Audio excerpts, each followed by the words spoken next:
दोस्तों आज हम बनास नदी के बारे में पढ़ने वाले हैं। ये खमनोर की पहाड़ी राजसमंद से निकलकर रामेश्वर धाम सवाई माधोपुर में चंबल नदी में मिल जाती है, जैसे कि आप इसमें देख सकते हैं। इसके लेफ्ट हैंड साइड से आने वाली इसकी सहायक नदियों में है प्रमुख है कोठारी, खारी, डाई, ढूंढ जो कि मोरेल की सहायक है और मोरेल मुख्य रूप से बनास की सहायक है, यानी कि बनास की उप सहायक है ढूंढ नदी।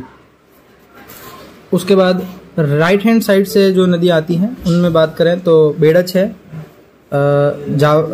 जावरा पहाड़ी रतलाम मध्य प्रदेश से एक नदी निकलती है गंभीरी, और बेड़च और गंभीरी के तट पर चित्तौड़गढ़ दुर्ग स्थित है।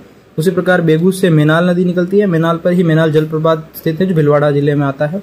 और फिर ये तीनों नदियां जाकर मिल जाती है आपके बिगोद में, भिलवाड़ा नामक स्थान पे संगम बनाती है बनास के साथ। चलिए फिर उसके बाद आगे हम देखते हैं। तो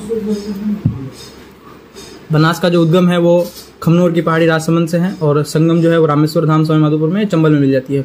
उपनाम वन की आशा, वर्ण आशा, वशिष्ठी, ये इसके उपनाम आते हैं। ये बहुत ही इम्पोर्टेंट है। प्रवाह, इसका जो प्रवाह है वो राजसमंद जिले से शुरू होता है, राजसमंद से चित्तौड़ के बाद भीलवाड़ा के बाद अजमेर के बाद टोंक और अंतिम में सवाई माधोपुर। इसकी कुल लंबाई जो है वो 480 किलोमीटर या कहीं किसी किताब में 512 किलोमीटर भी मिलती है।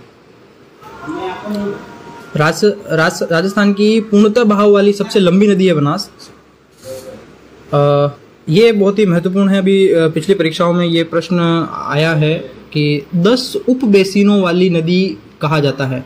बनास को ही 10 उप बेसिनों वाली नदी कहा जाता है। उद्गम से संगम की ओर इस पर बांध कितने बने हुए हैं? जैसे पहला बांध बना है बिसलपुर बांध जो टोंक में है।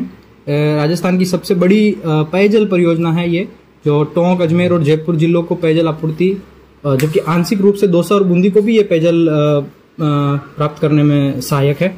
उसके बाद इसरदा बांध सवाई माधोपुर में है। ये टोंक व सवाई माधोपुर की सीमा पर स्थित है। इसरदा बांध जो है वो टोंक और सवाई माधोपुर की सीमा पे है।